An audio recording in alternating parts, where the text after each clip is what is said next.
Bonsoir et bienvenue à tous dans ce journal. À la une de l'actualité ce soir, un seul titre, cette formation à l'endroit des organisateurs de colonies de vacances, dans le but d'améliorer le savoir-faire des animateurs et directeurs de colonies de vacances. Une session de stage de formation leur a été consacrée depuis ce lundi à l'Institut national de la jeunesse et des sports de Libreville. Le décryptage de cette information dans un instant. Pour commencer ce journal, nous parlons de route à Libreville ou de l'axe routier qui mène du boulevard Triomphal vers le lieu dit derrière l'Assemblée nationale a été fermé à la circulation pour cause de travaux il y a plus d'un an. Cette voie vient d'être ouverte sans qu'elle ait été réhabilitée, une décision qui déçoit les riverains. Plus de précisions avec Justin Bitegui. Circuler sur la bretelle reliant le boulevard Triomphal Marbongo en passant par derrière l'Assemblée nationale pour le quartier Plénoreti relève d'un véritable calvaire pour les usagers de la route. Je fais le constat comme vous, que là, la route, la ruelle n'a pas été réhabilitée, mais on se rend compte que les voitures et autres font usage. Et ça, on s'interroge tous. Qu'est-ce qui se passe? Pourquoi elle a été fermée? Si c'est bien pour une raison, est-ce que cette même raison a donné l'aval pour qu'elle soit à nouveau réouverte? Bon, on se demande tous.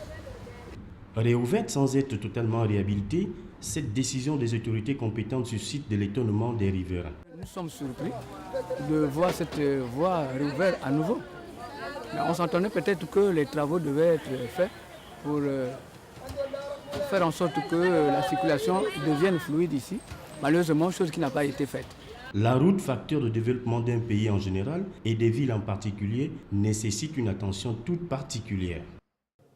Et de route, nous parlons encore avec le difficile accès à l'intérieur du pays. Le tronçon de route Makoko-Mekambo dans le Boïvindo constitue un véritable frein au développement de cette localité où les populations ne sont pas prêtes de voir le bout de tunnel, à en juger par l'état actuel de la principale voie de communication qui relie le département de la Dzadie au reste du pays. Reportage de Noyondon Yéné et Refus Itoga. Alors que les exigences de voyage connaissent une constante amélioration au Gabon permettant aux passagers de se déplacer d'une localité à une autre dans de meilleures conditions, mais ceux reliant la ville de Mekambo ne sont pas encore sortis de l'auberge. La saison de pluie, c'est la boue qui nous embête. Les montagnes ne sont pas latérité.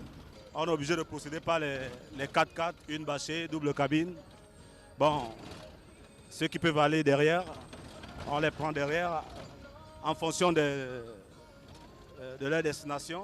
Ici, la place occupée dans le véhicule est fonction de l'argent déboursé. Tellement qu'elle est accidentée, si on ne fait pas ça, vous voyez qu'en cas de panne, on ne peut pas s'en sortir. Le carburant d'abord au niveau de la station, il n'y en a pas. On paye chez les revendeurs, en fait, les vendeurs ambulants. Ça nous revient à 24 000 francs le bidon. Et pour quitter Mekambo Makoko, 182 km, il nous faut 2 bidons. Les transporteurs, parfois obligés d'user d'astuces pour maximiser leurs gains. Il y a des jours quand c'est bon, on va à 70 000, 75, 80. Parfois on va à 40 000 francs parce qu'il n'y a pas de clients. C'est plus bon pendant la période des vacances parce qu'il y a beaucoup qui se déplacent. Mais en milieu scolaire, c'est un peu compliqué, c'est un peu pénible. Une réelle prise en compte par le gouvernement des localités de l'arrière-pays afin de transformer ces voies en forme de pistes d'éléphants à des routes praticables en toute saison reste le souhait de ces populations. Restons dans ce même département où la situation se dégraderait entre Gabonais et Congolais. En effet, depuis plusieurs mois déjà, des ressortissants congolais vivant à la frontière avec le Gabon du côté de Mekambo ont implanté un drapeau sur le territoire gabonais. Une situation qui crée des tensions entre les deux communautés. La zone qui est riche en fer et en or serait dans la ligne de mire du Congo qui tenterait de repousser les frontières. Récit et explication de Somperonba et Refus Itoga. Ekata, à quelques kilomètres de la frontière avec le Congo, la tension est montée d'un cran depuis quelques mois et l'implantation d'un drapeau congolais sur le territoire gabonais, sur un site d'exploitation de fer. J'ai appris à un certain moment que les Congolais envisageraient implanter leur drapeau au lieu d'Ibé Congo. La situation rend délétère l'ambiance qui existait entre les populations congolaises et gabonaises. Côté gabonais, la faute est imputable à une absence remarquée de la force publique.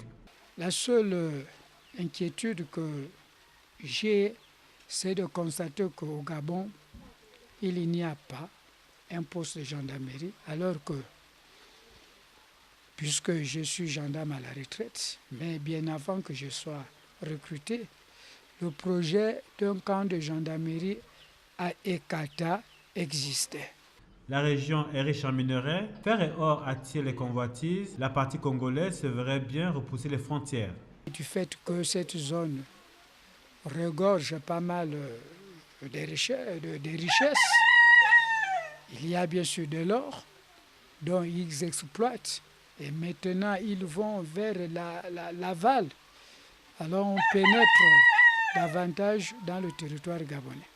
Le drapeau congolais n'a pas bougé dans le village gabonais de Bekongo. Le risque d'un conflit n'est pas à exclure. L'île Bagné a-t-il finalement servi de leçon au Gabon? Telle est la question.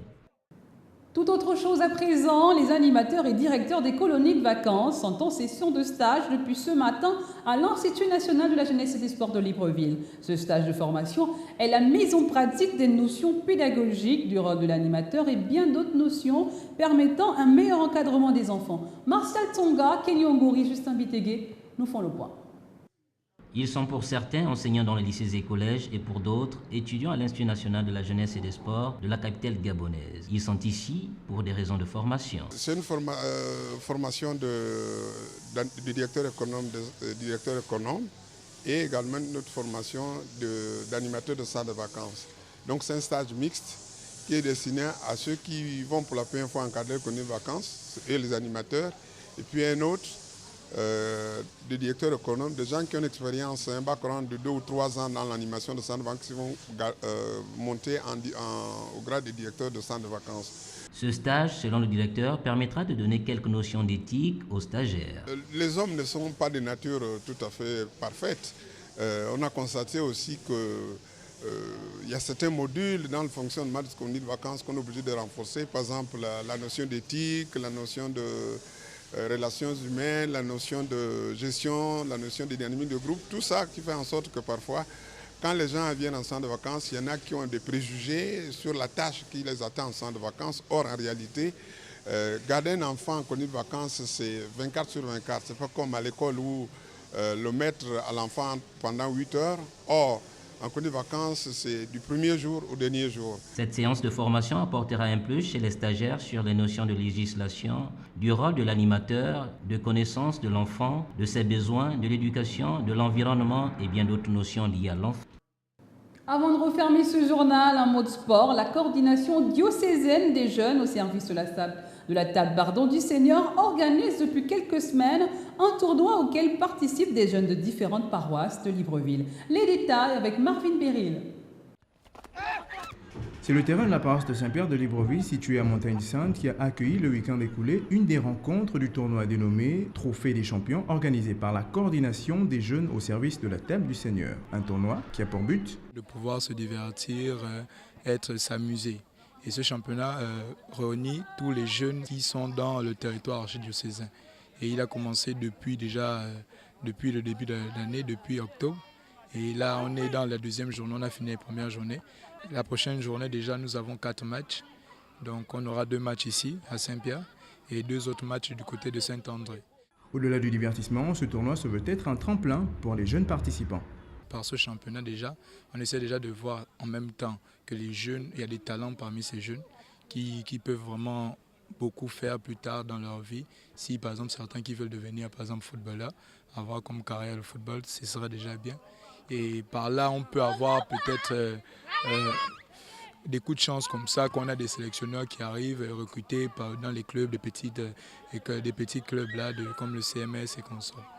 Cette rencontre qui opposait les jeunes de Notre-Dame des Apôtres du PK8 à ceux de Sainte-Croix d'Aléna-Kéry s'est achevée sur une victoire des jeunes de Notre-Dame, 5 buts contre 2. Rendez-vous le week-end prochain sur le même terrain pour 2 autres rencontres. C'est tout pour ce journal. Merci de l'avoir regardé. L'info continue sur www.gabonnews.com. À demain 20h.